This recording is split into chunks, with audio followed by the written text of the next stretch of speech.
सह्याद्रीच्या कुशीत एक असं फळ लपलेलं आहे जे औषधापेक्षा कमी नाही. ते म्हणजे करवंद. हिरव्या रंगातून गडद जांभळ्या रंगात बदलणारी ही फळं प्रत्यक्षात सूक्ष्म पोषक तत्वांनी भरलेली निसर्गाची एक औषधी कॅप्सूलच आहे. आज आपण आरोग्यासाठी महागड्या गोळ्या आणि कृत्रिम सप्लिमेंट्सवर हजारो रुपये खर्च करतो. पण याच सह्याद्रीच्या काटेरी झुडपांवर आरोग्याचा एक मोफत खजिना सहज उपलब्ध आहे. खरी औषधं शोधण्यासाठी नेहमी प्रयोगशाळेत जाण्याची गरज नसते. ती आपल्या स्थानिक परिसंस्थेत एका विसरलेल्या वारशाच्या रूपात आपल्या समोरच असतात. ग्रामीण भागात करवंद गोळा करण्याची आणि ती खाण्याची परंपरा पिढ्यानपिढ्या चालत आली आहे. ही केवळ सवय नाही, तर पूर्वजांनी जपलेलं एक व्यावहारिक आरोग्यशास्त्र आहे. पण आज आपण परदेशातून येणाऱ्या महागड्या सुपरफूड्सच्या प्रेमात पडलो आहोत आणि आपल्याच मातीत उगवणाऱ्या या पोषक द्रव्यांच्या खजिन्याकडे पूर्णपणे दुर्लक्ष करत आहोत.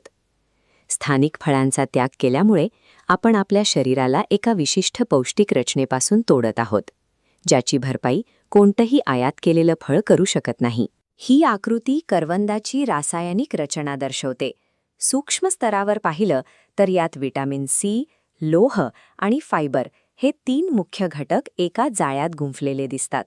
यातल्या व्हिटॅमिन सीवर लक्ष केंद्रित केलं तर ते रोगप्रतिकारक शक्तीला थेट बळकट करतं. यातून मिळणारं जीवनसत्व रोजच्या गरजेपेक्षा जास्त असते. लोहाच्या घटकामुळे शरीरातील रक्ताची शुद्धता वाढते. हे थेट लाल रक्तपेशींच्या निर्मितीला गती देऊन ॲनिमियासारख्या समस्यांवर मात करण्यास मदत करतं. करवंदात असणारे तंतुमय पदार्थ म्हणजेच फायबर पचनसंस्थेतील अडथळे दूर करून अन्नाचं पचन सुरळीत करण्याचं काम करतात. व्हिटॅमिन सी, लोह आणि फायबरचं हे नैसर्गिक संयोजन शरीराला अतिशय सहजपणे पचतं, जे प्रयोगशाळेत तयार केलेल्या सप्लिमेंट्समध्ये मिळवणं अनेकदा कठीण असतं. मित्रांनो, थांबा. ही एक गोष्ट नेहमी लक्षात ठेवा. विज्ञानाच्या खूप आधी आयुर्वेदामध्ये करवंदाला शीतळ म्हणजेच शरीराला थंडावा देणारं फळ मानलं गेलं आहे. उन्हाळ्यात वाढलेली उष्णता कमी करण्यासाठी हे एक अचूक नैसर्गिक साधन आहे.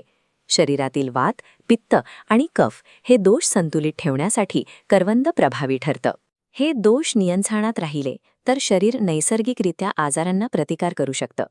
आधुनिक विज्ञानातील घटक आणि आयुर्वेदातील तत्त्व हे सिद्ध करतात की करवंद शरीरातील उष्णता आणि दोष संतुलित राखणारं एक उत्तम जैविक साधन प्रोग्रॅमॅटिक आहे. हे सर्व फायदे मिळवण्यासाठी करवंदाचा आहारात वापर करण्याच्या काही सोप्या आणि पारंपरिक पद्धती आहेत.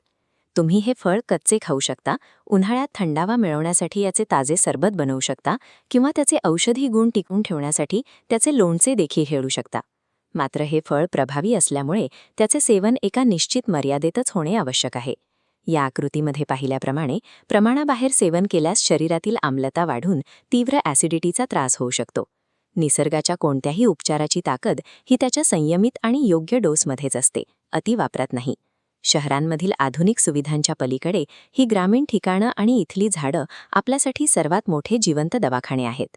निसर्गाने मुक्तहस्ते दिलेलं हे करवंद आपल्या आरोग्याचं रक्षण करणारं एक अमूल्य साधन आहे, ज्याचं महत्त्व आपल्याला वेळीच ओळखलं पाहिजे. खरी आरोग्य संपन्नता ही परदेशातून विकत घेतलेल्या गोळ्यांमध्ये नाही, तर आपल्याच मातीत रुजलेल्या या पोषक फळांमध्ये दडलेली आहे. अशा अजून माहितीपूर्ण व्हिडिओसाठी लाईक करा, शेअर करा आणि सबस्क्राईब नक्की करा.